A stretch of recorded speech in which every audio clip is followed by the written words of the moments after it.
বিষয়টাতে তোমার কতটুকু জ্ঞান আছে আমি কি দেখতে পারবো? অবশ্যই। তো আমি তোমার প্রশ্ন করব, তোমার কিন্তু উত্তর দিতে হবে, পারবে কি? হ্যাঁ, আমি বাচ্চা বলে তুমি আমার ছোট ভেবে নিচ্ছ নাকি? একটা কথা মাথায় রাখবে, আমি কিন্তু বারুদ। আশা করি তোমার প্রশ্নের উত্তর আমি দিতে পারবো। আর যদি প্রশ্নের উত্তর না দিতে পারো তাহলে কি হবে বলো তো? কি হবে? ওই পাশে যে খাল আছে জানো, পচা পানি তোমার ফেলে দেওয়া হবে। সে ঠিক আছে, আমার পানিতে ফেলে দেবে, তাতে আমার কোনো দুঃখ নেই।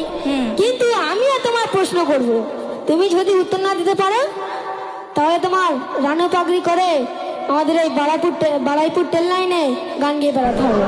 হ্যাঁ, কি বলে না। আচ্ছা, তোমার আমি প্রথম প্রশ্ন শুরু করি। বলো। তুমি তাহলে শোনো। কাবা ওই ঘরে জন্ম হয় কারে,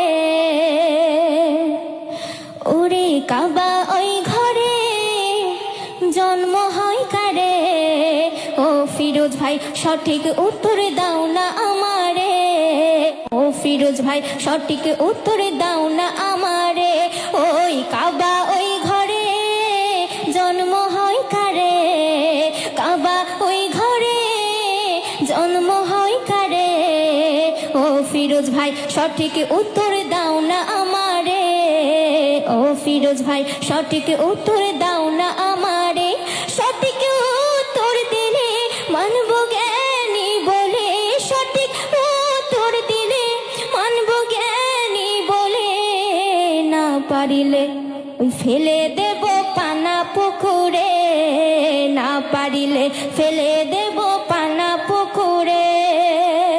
এই প্রশ্ন এ তো আমি চোখ বন্ধ করে বলে দেবো, তো এটা আমার সাইজের বাচ্চাটা তো বলে দেবে। কিরকম কায়দা করে দেখো শোনো। আচ্ছা, তুমি উত্তর দাও দেখি। আমি বলছি, শোনো। বলো। কাবা ঘরে জন্ম যারে নাম আলী হায়দার, বেদিনে রাজার ভয়েতে কাঁপতো থর থর, কাবা ঘরে জন্ম যারে নাম আলী হায়দার, বেদিনে রাজার ভয়েতে কাঁপতো থর থর। এবার আমি প্রশ্ন করব বুঝান তোমারে, না পারিলে রানু পাগলি করবো তোমারে, না পারিলে ছকিনা পাগলি করবো তোমারে। কই সকিনাবু, সকিনাবু আসো তো, মেলায় যাওয়া হবে কিন্তু। কি আমার হাসছো যে? তোমার কথা শুনে হাসি পাচ্ছে। আচ্ছা, তুমি তো ঠিক উত্তর দিয়ে